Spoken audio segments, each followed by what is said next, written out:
Bom, queridos, Gênesis capítulo 1, eu quero ler com os irmãos os versículos 1 e 2. E apesar de serem só 2 versos, eu não garanto que nós consigamos tratar os 2 versos nessa noite, de tanta coisa que esses 2 versos nos ensinam. Então, vamos ler Gênesis capítulo 1, os versos 1 e 2. Diz assim, no princípio, Deus criou os céus e a terra. A terra era sem forma e vazia. Havia trevas sobre a face do abismo, e o Espírito de Deus se movia sobre as águas. Bom, eu vou deixar esse texto exposto aí para que a gente possa voltar a olhar para ele. O livro de Gênesis, irmãos, em especial os primeiros capítulos, eles não são muito populares entre os pregadores, né? E apesar de conterem ali a fundação da nossa fé, os 11 primeiros capítulos de Gênesis em especial, eles determinam todo o restante das Escrituras em termos de fundamento de fé. Mas ele tem algumas dificuldades, e essas dificuldades do livro de Gênesis acabam afastando alguns pregadores, às vezes por falta de tempo para expor, às vezes por não conseguir ter uma exposição sequencial como nós temos o privilégio de ter, mas enfim, por várias razões os pregadores são afastados dessas mensagens. Mas tem 2 principais dificuldades que nós encontramos quando olhamos para o livro de Gênesis. A primeira dificuldade está nos assuntos ligados à controvérsia, suposta controvérsia que há entre a narrativa de Gênesis e as afirmações científicas. Então, muitas pessoas veem contradições e controvérsias entre o que o livro de Gênesis ensina e as afirmações que seriam científicas. Qual a idade da Terra? Os anos são literais. E os dinossauros? O que aconteceu com eles? Eles estavam na arca? Perguntas assim são muito comuns, né? Então essas dificuldades das controvérsias é muito comum. Para essas dificuldades, irmãos, nós precisamos ter 2 pontos em mente. 2 pontos. O primeiro deles, o cientista Adalto Lourenço, cientista que pertencia ao Senhor, falecido o ano passado, ele dizia o seguinte: que a ciência bem estabelecida e a Bíblia corretamente interpretada nunca se contradirão. Então, a ciência bem estabelecida ou estabelecida da forma correta e a Bíblia interpretada da forma correta jamais vão se contradizer. Por quê? Porque toda ciência bem estabelecida é verdade de Deus. E toda a Bíblia bem interpretada extrai a verdade de Deus. Então é impossível que a verdade se contradiga. Ou seja, quando há uma aparente contradição entre fé e ciência, ou a ciência tem pressuposições e proposições incorretas, ou a Bíblia está sendo interpretada de maneira incorreta. Não tem outra explicação. Quando você encontrar qualquer contradição entre a ciência e as Escrituras, ou a ciência não está corretamente estabelecida, suas proposições não são corretas, ou nós não encontramos uma interpretação correta das Escrituras. E também é importante a gente entender que grande parte daquilo que nós chamamos de ciência são apenas teorias não comprovadas, que ainda estão em busca de comprovação. E a gente não pode esquecer também que a suposta ciência muda o tempo todo. Isso é parte da natureza dela, inclusive novas descobertas. Só para dar um exemplo aqui bem simples e raso, eu não sei se você lembra de uma época assim mais atrás, mas quando eu era adolescente, há alguns poucos anos atrás, eu lembro que o ovo era um veneno. Ensinavam que comer ovo você ia ter colesterol alto, ia entupir as veias, que a gordura do ovo era extremamente maléfica. Comer a gema do ovo, então, nem pensar. Aí fizeram da clara o glacê, aí estava bem saudável, né? Mas o ovo não podia comer. Hoje em dia, todo mundo sabe e entende que a melhor proteína em termos de absorção para o corpo humano é o ovo.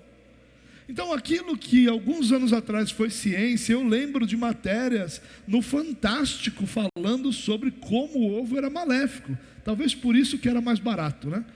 Hoje que o ovo é bom, está mais caro. Mas a verdade é que ciência muda o tempo todo também. Então, essa ideia de ciência é quase que uma religião. A gente também precisa ter um pouco de calma quando a gente trata das questões bíblicas.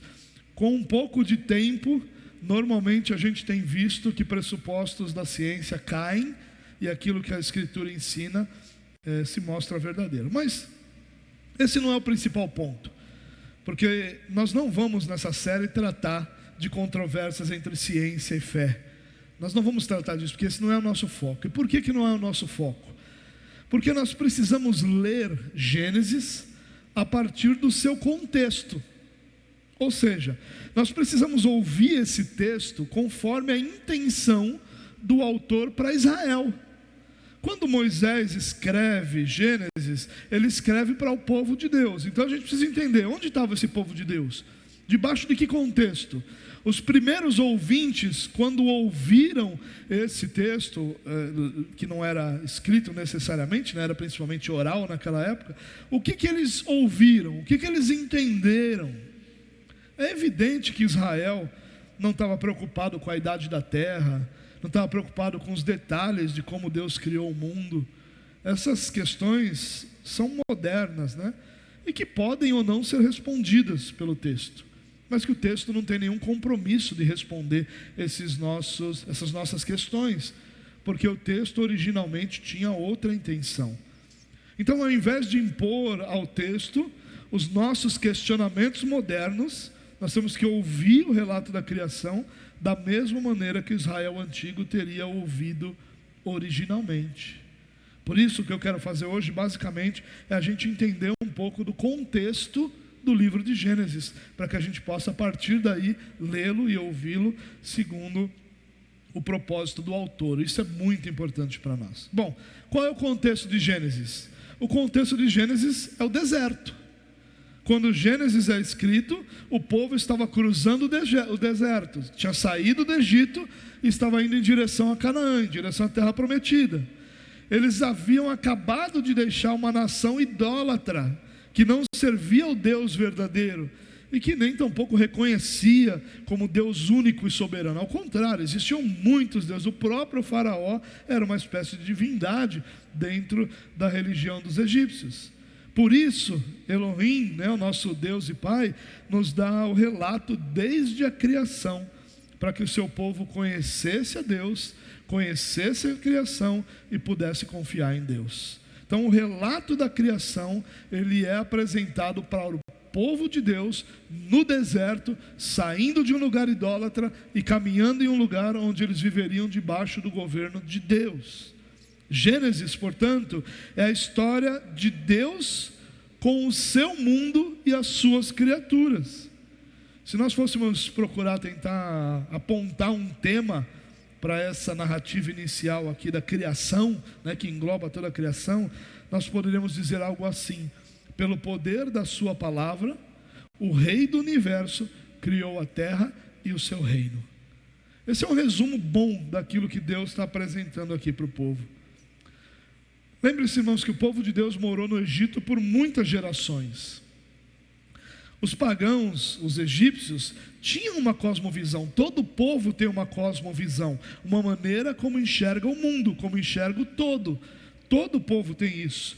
E a cosmovisão pagã estava enraizada na cultura de muitos judeus. Por isso, um dos claros objetivos de Gênesis aqui é o de se opor a essa influência das mitologias pagãs, de moldar ou até mesmo corrigir essa cosmovisão em Israel. Além disso, o povo vivia diariamente e via diariamente o poderio do Egito, seus guerreiros implacáveis, seu exército poderoso, Faraó, que era um homem imponente, cultuado como Deus. Agora eles se dirigem, então eles saem desse contexto, de um povo poderoso, e agora eles se dirigem para uma terra para onde nações já eram habitadas, já possuíam moradores estabelecidos. E eles estão indo com a promessa de Deus de que conquistariam aquela terra. Então eles estão indo para tomar essa terra para si. E para tomar essa terra, eles enfrentariam exércitos, homens fortes, corajosos, violentos. Por isso, Deus vai apresentar o relato de Gênesis para confortar o temeroso povo de Deus com o conhecimento de que seu Deus é o Deus criador soberano que controla o destino do mundo e deles. Entender Gênesis, irmãos, nos ajuda a entender o grande problema do pecado. Deus cria um mundo perfeito, sem a necessidade de um Salvador. É a rebelião humana que vai arruinar, a rebelião humana contra o rei que criou todas essas coisas, que vai arruinar esse reino. Mas aí então Deus decide restaurar o seu reino na terra. E aí temos a necessidade de um Salvador, Cristo, que se torna tão real a partir da compreensão do estrago que é feito pelo pecado, que é causado pelo pecado. Então em Gênesis nós aprendemos o mundo perfeito que Deus criou e o que como o pecado transformou esse reino num mundo caído e da necessidade de um Salvador. Gênesis vai nos mostrar essas duas realidades e nos fazer compreender muito melhor a realidade do pecado de Cristo. Ainda que Cristo não seja nominalmente citado aqui em Gênesis 1, fica claro que a palavra de Deus, Jesus, criou esse mundo. E a palavra de Deus, Jesus, remirá esse mundo. Então Jesus é personagem central na criação também. Aliás, a criação é uma obra da Trindade, né? Portanto, essa exposição de Gênesis que nós vamos fazer não será sobre se os 7 dias são literais, sobre como que existiram dias antes do sol ou da lua, nem sobre onde estavam os dinossauros e o que aconteceu com eles. Eu sei que você queria saber isso. Os temas que nós desejamos tratar, irmãos, são aqueles que Deus apresentou ao povo, que originalmente leu, originalmente ouviu os relatos desses primeiros capítulos de Gênesis. E é isso que a gente pretende fazer, permitindo o Senhor nas próximas semanas e talvez alguns próximos meses. Então vamos dar uma olhadinha nesse texto. Gênesis 1 diz assim: no princípio Deus criou os céus e a terra. E no original é exatamente isso. Bereshit bara Elohim et shamayim ve'et haaretz. Essa é a primeira frase. É tudo que eu sei, tá? Mas eu tinha que falar, né? Porque é tudo que eu sei do hebraico. Se o Caio estivesse aqui, certamente saberia mais. Mas tudo que eu sei é Bereshit bara Elohim et shamayim ve'et haaretz. No princípio criou Deus, ou no princípio Deus criou os céus e a terra. Essa é a primeira expressão, essa é a primeira declaração que a Bíblia nos apresenta. E a primeira coisa que nós aprendemos nessa declaração é que Deus já existia antes de tudo o que nós conhecemos como criação. Na eternidade, Ele já era Deus, já existia sem depender ou necessitar de nada ou de ninguém. Moisés não inicia o relato da criação tentando provar a existência de Deus. Esse não era o seu objetivo. Ao contrário, ele estabelece que Deus existe, que é eterno, autoexistente, autossuficiente e transcendente, está acima de tudo que é sua criação. Essa é a primeira declaração de Gênesis, irmãos. Então, para nós que temos nas Escrituras a revelação de Deus sobre si mesmo para o seu povo, qualquer discussão sobre a existência de Deus, ela não vai encontrar base desde o início das Escrituras. Deus nunca intentou provar sua existência. Os autores bíblicos estabelecem a existência, e aqueles que nele creem abraçam essa existência. Tem um autor cristão chamado A.W. Pink. Ele disse o seguinte: houve um tempo, se é que podemos chamar de tempo, né? Quando Deus, na unidade da sua natureza, embora subsistindo igualmente em 3 pessoas divinas, habitava sozinho. No princípio, Deus. Não havia céu, onde sua glória agora é particularmente manifestada. Não havia terra para atrair sua atenção. Não haviam anjos para cantar seus louvores. Nenhum universo para ser sustentado pela palavra do seu poder. Não havia nada, ninguém, exceto Deus. E isso não por um dia, um ano ou uma era, mas desde a eternidade. Durante a eternidade passada, Deus estava sozinho. Só que autossuficiente e autossatisfeito. Eu estou dizendo essas coisas, irmãos, porque talvez você já tenha ouvido em alguma mensagem alguém dizendo o seguinte: Deus na eternidade era solitário. E na sua solidão Ele decidiu criar um povo para se relacionar com esse povo. E parece bonito, né? Porque dá valor à criação, mas não é verdadeiro. Porque nessa eternidade passada, Deus estava assim sozinho, apesar de subsistir em 3 pessoas. Mas Ele era autossuficiente e autossatisfeito. A Trindade bastava em si mesmo. Deus nunca, nem antigamente, nem hoje, nem em qualquer futuro, precisa de coisa alguma. Se houvesse um universo, se houvessem anjos, se os seres humanos fossem necessários para Ele de alguma forma, eles também teriam sido chamados à existência desde a eternidade. Qualquer coisa que fosse necessária a Deus teria sido chamada à existência desde a eternidade. A criação deles, quando Deus fez, não acrescentou nada a Deus essencialmente. Ele não muda, por isso sua glória essencial não pode ser aumentada nem diminuída. Deus seria exatamente quem Ele é, se Ele não tivesse criado coisa alguma, porque Deus nunca precisou de coisa alguma. Essa é a primeira compreensão que nós precisamos ter de Gênesis. E essa compreensão nos ajuda bastante a diminuir a grandeza que é dada ao homem hoje diante do próprio Deus. É claro que na humanidade há dignidade, beleza, há sim tudo isso. Mas quando nós colocamos esse homem diante de Deus, muitas vezes o homem é exaltado como se fosse uma necessidade do Senhor. Como se o Senhor tivesse uma necessidade de um povo para si, porque senão ele era infeliz, porque senão ele era solitário. Sozinho e solitário são coisas diferentes.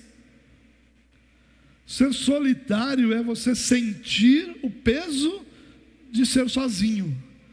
Mas Deus sempre foi sozinho e sempre foi autossuficiente. E quando eu digo sozinho, lembrando da Trindade, é óbvio, né? Deus não é dependente de nada para seu ser, de nada. Deus tem o próprio poder em si mesmo e poder de si mesmo. Isso os seres humanos não têm. Claro que nós gostaríamos de ter o poder de nos mantermos vivos para sempre, mas não temos. Somos seres dependentes. Deus e somente Deus não depende de coisa alguma. E a teologia cunhou um termo para esse atributo de Deus, é aceidade. Aceidade é um atributo exclusivo de Deus. O que significa aceidade? Significa um ser que não depende, não precisa, que absolutamente nada fora dele é necessário para que ele exista. E nada fora dele pode mudar quem ele é. Esse é Deus. A nossa existência ou não muda quem Deus é. A criação, a beleza da criação não muda quem Deus é. O fato de nós existirmos ou não altera quem Deus é. Deus é e isso lhe basta. Deus não ganha nada, nem com nossa adoração.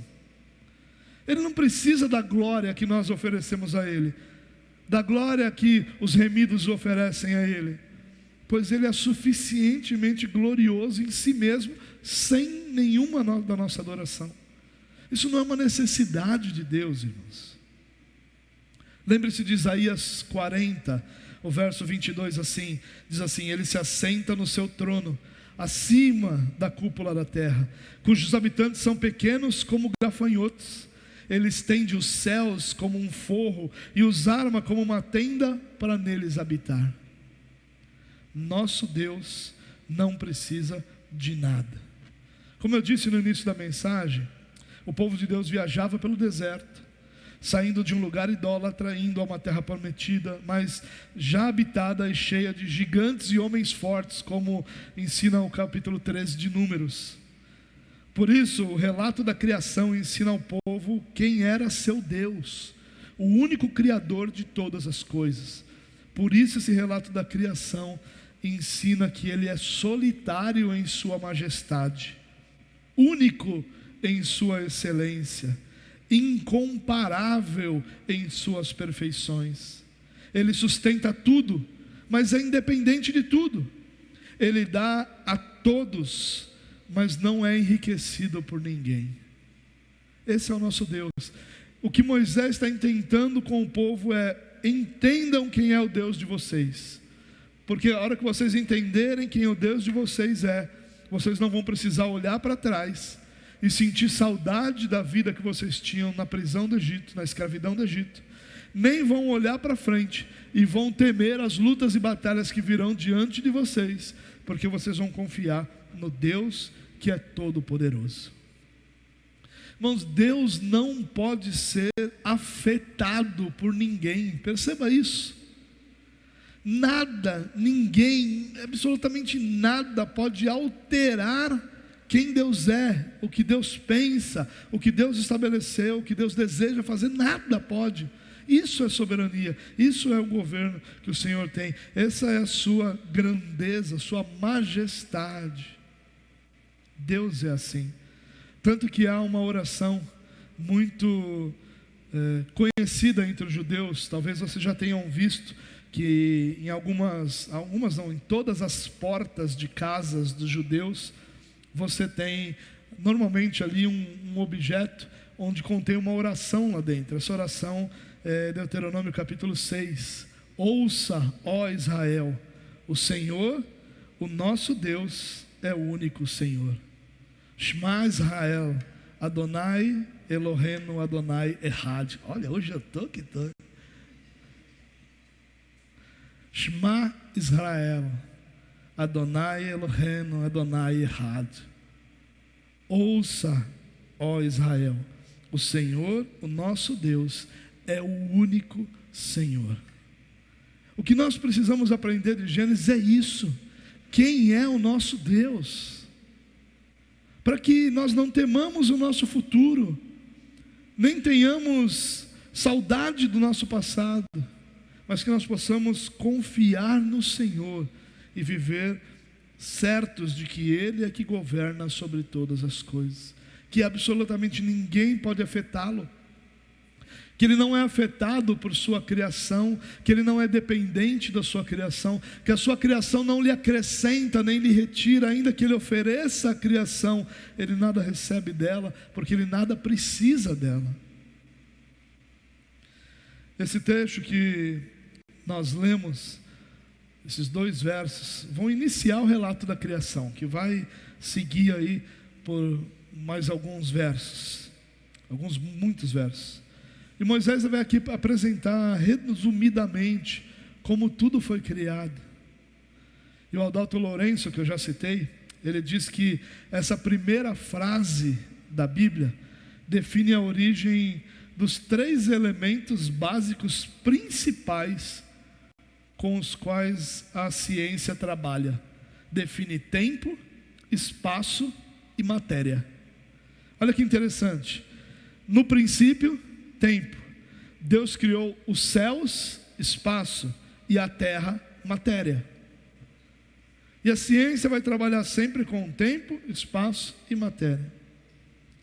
E o que Deus faz primeiro? Qual é a primeira coisa que Deus cria? A primeira coisa que Deus cria é um princípio. No princípio. Ou seja, houve um princípio. A primeira coisa que Deus cria é o momento em que as coisas começam. Mas é um princípio para nós. Deus já existia na ausência de tempo. Esse é o significado de eternidade. Entenda isso no seu coração. A eternidade não é um tempo muito longo, não é um tempo infinito. A eternidade é a ausência do tempo como nós conhecemos. O tempo é uma necessidade da criação, não uma necessidade de Deus. Deus nunca esteve sujeito ao tempo.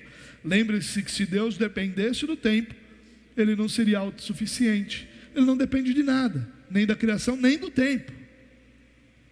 A primeira coisa que Ele cria para que nós pudéssemos existir, Ele cria um tempo que pode ser medido. Ele vai criar dias, meses, anos, assim como segundos, minutos, horas. Ele vai criar o tempo como nós medimos. E a forma como nós medimos o tempo, irmãos, é uma forma que nós descobrimos, não é uma forma que nós inventamos. Quem criou o movimento de rotação da Terra? Deus. Como é que nós medimos nosso dia? Uma volta completa da Terra em torno de si mesma é um dia. E como é que nós medimos um ano? Estava comendo merenda nessa aula, né? Quando a Terra dá uma volta completa em torno do Sol, movimento de... É porque esse ano completa esse movimento que a Terra faz rotação e translação, né? Esse movimento completo que a Terra faz, nós medimos como o quê? Um ano. Quem estabeleceu isso? Deus. Nós simplesmente entendemos, descobrimos isso e aprendemos a medir o tempo que Deus criou para que nós pudéssemos existir. Então a primeira coisa que Deus criou foi o tempo, como nós conhecemos, porque a eternidade é a ausência de tempo. Para que nós possamos contar o tempo, nós que somos limitados pelo tempo, nós precisamos de ter esse tempo que o próprio Senhor estabeleceu. A partir do princípio, ou seja, da criação, da contagem do tempo como nós conhecemos, toda a criação foi realizada. Nossa existência é inteiramente experimentada dentro desse modelo de tempo, irmãos. Por isso que a gente tem dificuldade de entender a eternidade. Só para ilustrar aqui, eu até usei esse exemplo hoje na aula da escola dominical. Perceba isso. Nós não fomos criados para lidar com a morte. A morte é um efeito do pecado. Onde não existiu pecado, não existiu morte. A morte, ela é estabelecida e ela passa a ser experimentada pelo homem depois do pecado. Por conta disso, nós não fomos criados para lidar com a morte. É que nós temos até hoje dificuldade de lidar com a morte. Porque não faz parte da forma como nós somos criados lidar com a morte. Ela é um efeito, talvez o efeito mais doloroso do pecado. Nós fomos criados dentro desse modelo de tempo que o Senhor estabeleceu. Por isso, tudo que nós sabemos, entendemos e conhecemos é dentro de um modelo de tempo. Nós não sabemos o que é eternidade. Nós não entendemos eternidade. Quando nós falamos ausência de tempo, a gente fica tentando na nossa cabeça medir quanto tempo é isso. Porque nós não sabemos lidar com a eternidade, porque toda a nossa experiência é dentro desse modelo de tempo. Em seguida, o texto diz que Ele criou céus e terra. Parece algo tão simples, né? Criou céus e terra, está aí, está pronto, está criado. Mas se a gente parar por um momento, irmãos, para perceber a grandiosidade desse relato, certamente nós vamos nos deslumbrar. Os cientistas têm falado hoje de mais de 1 bilhão de galáxias, com mais de 1 bilhão de estrelas cada uma dessas galáxias. A gente não consegue nem medir. Olha a imensidão, a vastidão que nós não conseguimos sequer alcançar. Irmãos, nós não sabemos nem onde é o fim disso tudo. Nós não conseguimos sequer sair do nosso planeta, que faz parte, ele é um ponto minúsculo numa galáxia. E os cientistas estão falando de 1 bilhão de galáxias. Olha a grandeza, a vastidão disso tudo que Deus criou. O que Deus criou é tão gigantesco que o que nós conhecemos do universo criado é quase insignificante. Há um livro do Carl Sagan chamado... esqueci o nome. Mas ele fala que nós somos um ínfimo ponto azul em todo o universo. Você olha uma imagem da nossa galáxia, a Terra é um ínfimo ponto azul. Porque esse é o tamanho de nós diante da grandeza do que Deus criou. A vida estava nele. Tudo que existe, existe porque Ele no princípio trouxe a existência. E Ele trouxe tudo à existência pelo poder da sua palavra. Antes do princípio, o universo dormia apenas na mente de Deus.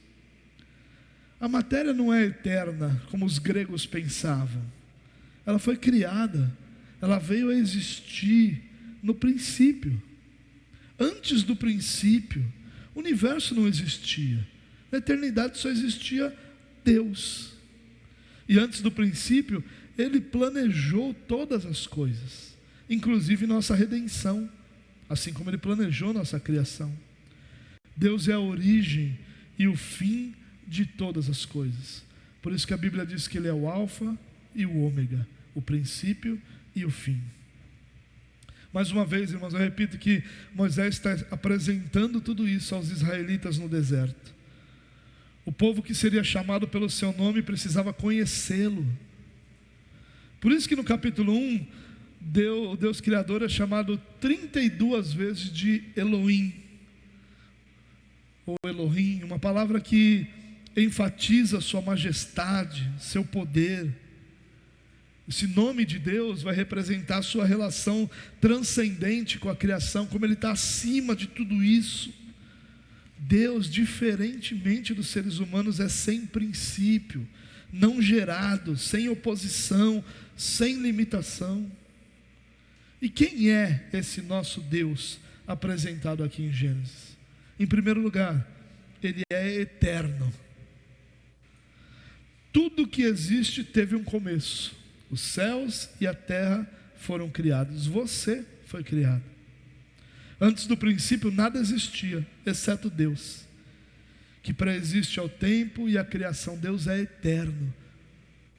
Ninguém criou Deus. Eu sei que nas aulas de escola dominical, principalmente as infantis, alguém sempre pergunta: e quem criou Deus? Já que Deus criou todas as coisas. Ninguém criou Deus. Deus sempre existiu. É a partir de Deus que todas as coisas existem. Eu sei que às vezes isso dá uma tela azul, né? A gente pensar nisso. Como é que seria só existindo Deus? Não sei. Como é que nós conseguiríamos pensar isso? Vai dar tela azul às vezes. Nosso Deus é eterno, mas nosso Deus é autoexistente. Os céus e a terra foram criados. Contudo, Deus não foi. Na verdade, Ele é o Criador. E tudo que existe deriva dEle. Todavia, a sua existência não deriva de ninguém, porque Ele é autoexistente. Deus sempre existiu e subsiste em si mesmo. E está sempre satisfeito em si mesmo. A Trindade se basta. E eles são plenos em si mesmos. Mas Ele também é autossuficiente. Ele sempre foi Deus completo em si mesmo, satisfeito consigo mesmo na sua relação trinitariana. Ele não é dependente de ninguém, tampouco precisa de alguém, não criou o universo por necessidade, mas para demonstrar sua glória e expressar seu amor.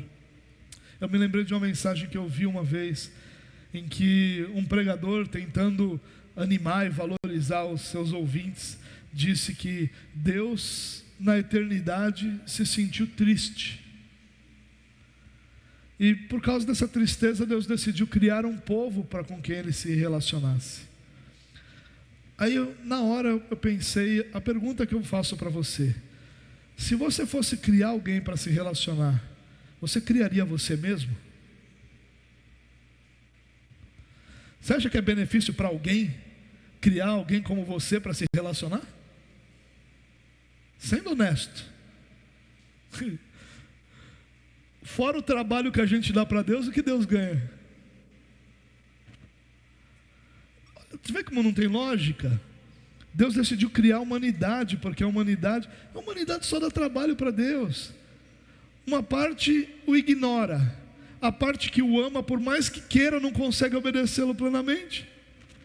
Não seria isso que Deus criaria? Não era muito melhor Deus ter criado apenas os anjos, os que cantam diante dele, santo, santo, santo, dia e noite? Então, irmãos, Deus é autossuficiente. Não se iluda imaginando que nós somos criação de Deus porque Deus necessitou, porque Deus teve falta, porque Deus precisou. Ao contrário, Deus cria para expressar sua glória, para expressar seu amor. Deus não precisa de adoração para ser Deus, assim como Ele não precisa de ajudador, nem de defensor, pois Ele é perfeito em seu ser, imutável em todos os seus atributos. Deus é seus atributos em sua plenitude. Deus é amor plenamente. Deus não pode amar mais do que Ele ama, nem pode amar menos.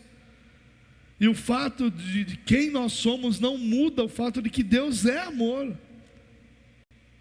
O universo foi criado, irmãos. Quando o relógio marcou o primeiro instante da história, Deus iniciava criando, e durante 6 dias Ele criou todas as coisas, livre e soberanamente, para o louvor da sua glória e para o deleite dos seus filhos. Se esses dias são literais ou não, eu não consigo enxergar isso de outra forma que não literais. Os que acreditam em dias não literais, eles acreditam assim porque eles tentam de alguma forma coexistir com o que a ciência diz. Então, quando a ciência diz que existem milhões, que o homem tem milhões de anos, que o homem tem bilhões de anos, que a Terra tem bilhões de anos, alguns ficam tentando conectar as duas coisas e diz, não, então os dias não são literais, são eras, né? E aí a gente tem alguns problemas com relação a isso, e o maior dos problemas é, Jesus citou os dias da criação como dias literais. Deus, quando descansou o sétimo dia não foi uma era que Deus descansou, foi um dia literal. A nossa semana é feita de dias literais, e o descanso semanal é um dia literal. Jesus tratou os 7 dias da criação como dias literais. Ele nunca tratou como eras. E tem uma coisa que ninguém questiona. Poucas vezes eu ouvi alguém falar sobre isso. Você lembra que, e a gente vai ver isso no relato de Gênesis, que quando vem o dilúvio, o que acontece com o dilúvio? Noé se embriaga. Por que Noé se embriaga?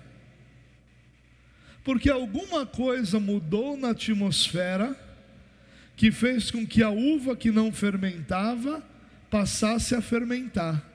E agora uma uva que era apenas aquele suco que a gente toma integral, agora fermenta e vira vinho. E Noé se embriaga. Algo que não era possível acontecer antes, porque não havia fermentação. Por quê? Porque nunca tinha chovido sobre a terra. Agora imagine, você tem uma terra onde nunca choveu, e que depois que chove muda algumas coisas de forma tão forte como o vinho que passa a existir, a uva que passa a fermentar. Uma mudança tão radical e drástica nessa, permitiria que nós medíssemos o tempo pelo carbono, sem levar em conta essa mudança de ter chovido pela primeira vez? Mudou tudo na terra. Qualquer coisa para trás do dilúvio não é como nós conhecemos hoje. Não pode ser medido como nós conhecemos hoje. Não pode ser entendido como nós entendemos hoje. Nunca tinha chovido antes do dilúvio. Todos os dias um leve vapor subia da terra que mantinha a temperatura e a umidade. E não existiam estações do ano. A temperatura era uma e constante o tempo todo. Tudo mudou depois do dilúvio. Mas os cientistas acham que eles podem medir milhões de anos sem levar em conta o dilúvio. Isso é algo que a gente precisa pensar, meus irmãos. Mas vamos lá, vamos seguir, porque eu falei que a gente não vai ficar lidando muito tempo com ciência. O versículo 2 diz: a terra era sem forma e vazia, trevas cobriam a face do abismo, e o Espírito de Deus se movia sobre a face das águas. Embora feita por Deus, a terra não estava pronta para o homem. E talvez você ouça alguns estudiosos aí que veem nesse versículo a base para uma teoria chamada teoria do hiato, ou os cristãos costumam chamar de teoria da recriação, que seria uma ideia de que entre Gênesis 1:1 e 1:2 há um espaço de tempo. Então Gênesis 1:1 para Gênesis 1:2, ali no meio há um espaço, e ali nesse espaço teria existido a queda de Satanás. Por isso que a terra era sem forma e vazia, porque Satanás caiu. E por mais que esse assunto seja popular, por mais que pessoas creiam nisso, não tem nenhum indicativo nesse texto para isso, nenhum. Foi Deus quem trouxe à existência a terra em seu estado inicial, sem forma e vazio. Não foi a queda do mundo angelical. Satanás cai depois da criação do homem. Ele não cai antes. Ele não caiu na eternidade, porque ele não existia na eternidade. Os anjos são criação de Deus como qualquer outra criatura. Nenhuma criação existiu antes do mundo ser criado. Como é que nós podemos pensar? A gente está falando de uma teoria de duas criações. De Deus teria criado o universo e criou os anjos. Quando o anjo cai, Deus abandona os anjos e agora então eu vou criar um homem. Pior do que os anjos. Grande melhora, grande lucro teve nisso aí. Não faz sentido. Não é essa a ideia, irmãos. Entre Gênesis 1 e Gênesis 2 não tem espaço de tempo nenhum. Aqueles que creem que a terra se tornou um caos com a queda de Satanás e com seus anjos, eles defendem essa ideia porque, na verdade, eles tentam, como eu falei, conectar a ciência com a fé. Dizer não, como se a ciência diz que são milhões de anos, bilhões de anos, e eras disso, e homens aquele tipo de homem, outro tipo de homem, né? Tem aqueles desenhos lá dos homens que vão evoluindo, tudo aquilo, e muitos cristãos, para não assumirem sua fé, ou por se sentirem envergonhados do que os cientistas dizem, como se eles fossem alguém que não crê na ciência, eles tentam conectar as coisas todas, e dizem, tem um espaço ali, então cabe tudo isso lá dentro. Mas quando o texto diz, era a terra sem forma e vazia, sem forma e vazia não tem nenhuma relação com a queda de Satanás. É apenas uma sequência de momentos da criação, irmãos. Deus não criou a terra para ser sem forma e inabitada, mas para ser povoada. Portanto, a narrativa de Gênesis vai mostrar os estágios pelos quais Deus trouxe forma à terra. Terra sem forma, depois criaturas vivas para encher a terra.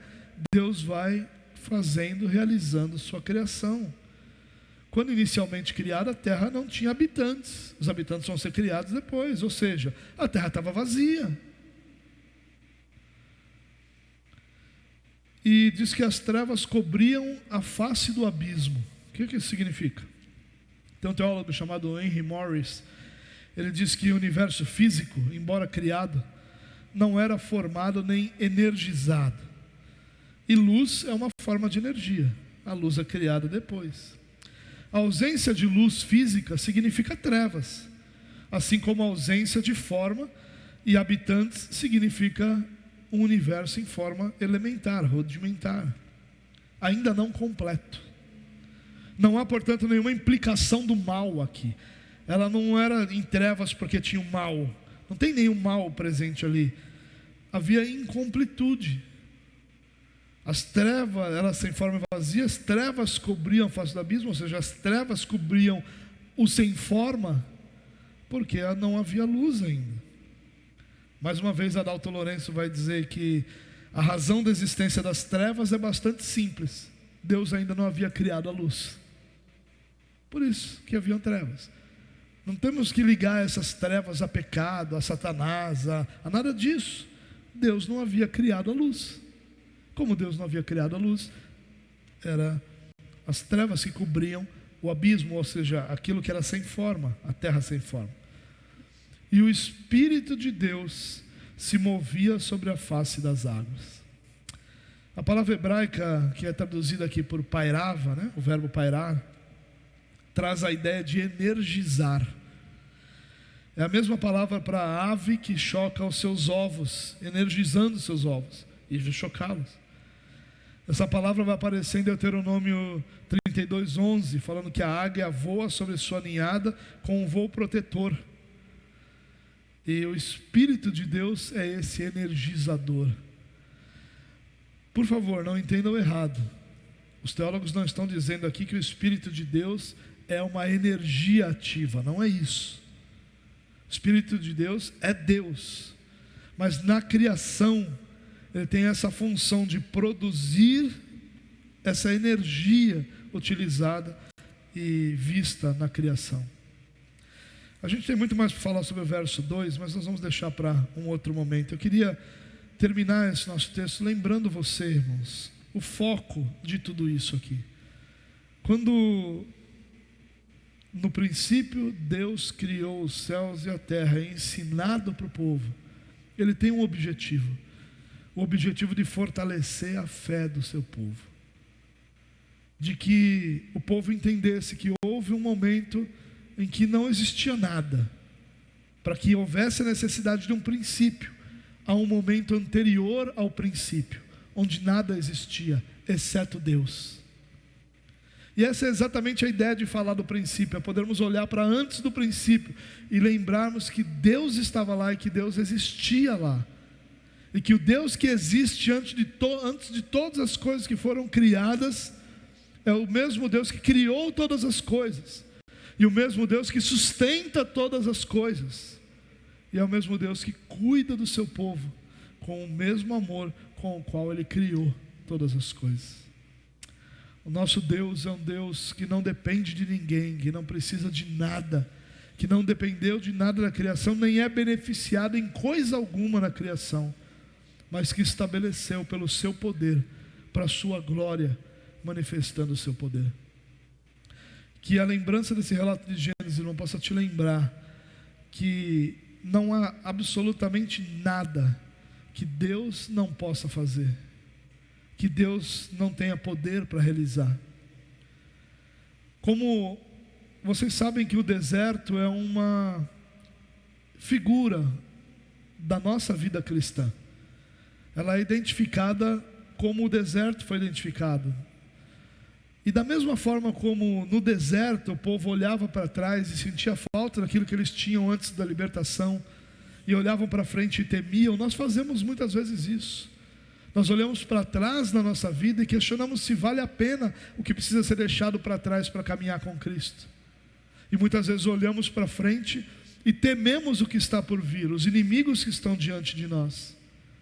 E assim como o povo no deserto foi consolado e encorajado com um relato da criação, que Deus possa nos consolar e nos encorajar com esse mesmo relato, nos fazendo lembrar que nós não estamos lidando com um Deus criado pelos homens, que nós não estamos lidando com um Deus inventado pela mente de alguém, nós estamos lidando com o Deus que criou todas as coisas, que criou os céus e a terra, pelo poder da sua palavra. Deus disse: haja, e houve.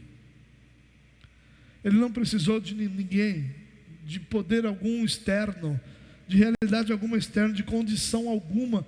Ele disse e houve. Basta uma palavra do Senhor e qualquer realidade se estabelece. E essa mesma fé deve estar na nossa vida. Basta uma palavra do Senhor e qualquer realidade da nossa vida é estabelecida. E o mesmo Deus que sustenta esse universo que nós não sabemos nem o tamanho dele, essa vastidão tão grande, esse mesmo Deus sustenta a sua vida, a sua casa, a sua família. E o mesmo Deus que fez o povo lembrar, é o Deus que, lembrado por nós, vai nos ajudar a seguir em frente, confiando nele. Confie no Senhor. O Deus que você serve não é um Deus qualquer, não é uma imagem criada por homens, não é um santo que você pode colocar de ponta cabeça quando você quer alguma coisa, não é alguém que é comprado por uma oferenda que você faz, ou por uma promessa que você faz. O nosso Deus é aquele que criou todas as coisas, simplesmente pelo beneplácito da sua vontade, porque Ele desejou fazer isso, sem precisar, sem depender, sem absolutamente nenhuma circunstância afetá-lo. Ele decidiu criar para manifestar a sua glória e nisso ser exaltado por toda a sua criação. Que Deus te abençoe, meu irmão. Que seu coração saia fortalecido daqui na lembrança de quem é o seu Deus e de como Ele tem cuidado e é poderoso para cuidar de você. Pai, muito obrigado por tua bondade, por tua graça, por tua misericórdia. Muito obrigado porque o Senhor, o nosso Deus, Deus bondoso, é aquele que criou todas as coisas e que sustenta todas as coisas pela força do teu poder, que põe seus pés usando a terra como estrada para os seus pés, que conhece cada uma das estrelas pelo nome, que criou cada canto desse universo, canto que nós nunca conheceremos, mas que Deus criou e sustenta, e que criou todas as coisas que nós vemos para a glória do seu poder. Pai, que essa seja sempre a nossa convicção e a nossa certeza, para que nós possamos olhar para quem Tu és e confiarmos e nunca temermos, por maiores que sejam as nossas lutas e batalhas, que a nossa confiança esteja no Deus que criou todas as coisas para a glória de seu próprio nome. Shema Israel, ouve, ó Israel, o seu Deus é o único Deus, o nosso Deus é o único Deus. Louvado seja o teu nome, Pai. Que o Senhor nos dê uma semana abençoada na tua presença, capacitados para crermos plenamente no Senhor, para a glória do Senhor. Que o teu nome seja glorificado em nós, e que o amor do nosso Deus e Pai, a glória do nosso Senhor e Salvador Jesus Cristo, a graça do nosso Senhor e Salvador Jesus Cristo, e as doces consolações do Espírito Santo de Deus sejam sobre a sua vida hoje e para sempre. Amém. Amém. Glória a Deus.